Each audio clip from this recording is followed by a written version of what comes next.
Israel ने आखिरकार अपनी सबसे बड़ी सैन्य कार्रवाई की जिम्मेदारी कबूल की है। इसराइल के रक्षा मंत्री कात्स ने सोमवार को पहली बार इस बात का सार्वजनिक रूप से स्वीकार किया कि इसराइल ने पूर्व हमास नेता इस्माइल हानिया को तेहरान में जुलाई में मारा था। कात्स ने कहा कि इसराइल अपनी सैन्य ताकत से यमन के हूती विद्रोहियों के नेतृत्व को बिहेडिंग यानी सर धड़ से अलग करने की ये जो योजना है, इसके तहत निशाना बनाएगा, जैसे हानिया, याया सिनवार और हसन नसरल्ला के साथ किया गया। कात्स ने इस हमले को इसराइल के द्वारा हानिया की हत्या की पहली सार्वजनिक स्वीकृति भी माना है।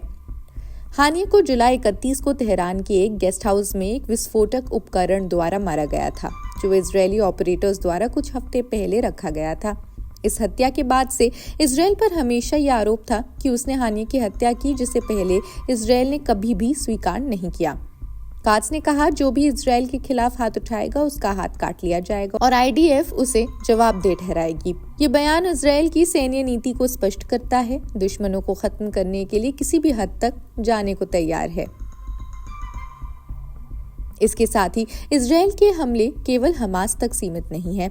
27 सितंबर को नसरल्ला को बेरूत में बमबारी से मारा गया, जबकि सिनवार की हत्या 16 अक्टूबर को गजा में की गई। इस कार्रवाई का मुख्य उद्देश्य 7 अक्टूबर 2023 को इसराइल पर हुए हमास के हमले के नेतृत्व करने वाले सिनवार को खत्म करना था, जिसने इस युद्ध की पहल की। वहीं गजा में इसराइल की सैन्य कार्रवाई में ये हालात और भी बदतर हो गए हैं। इसराइल ने उत्तर गजा में कमाल अब्दान अस्पताल पर फिर हमला किया। इससे कम से कम 20 मरीज और मेडिकल स्टाफ घायल हो गए हैं।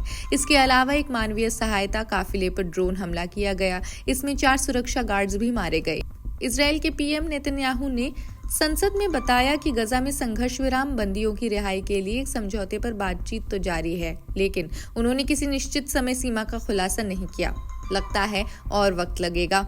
इस संघर्ष में अब तक 45,317 से अधिक फिलिस्तीनी मारे जा चुके हैं। 1,07,713 घायल हुए हैं। इसके अलावा इसराइल के पूर्व युद्ध कैबिनेट सदस्य बने गैंट्स ने इसराइल से सीधे तौर पर ईरान पर हमला करने की मांग कर दी है।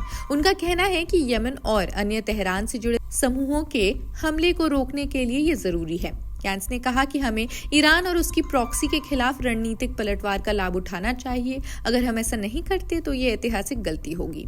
इस प्रकार इसराइल के हमले और उसके द्वारा की जा रही सैन्य रणनीतियां सिर्फ हमास और नसरल्ला तक सीमित नहीं है, बल्कि इसका उद्देश्य पूरी तरह से ईरान और उसके समर्थित समूहों को निशाना बनाना है।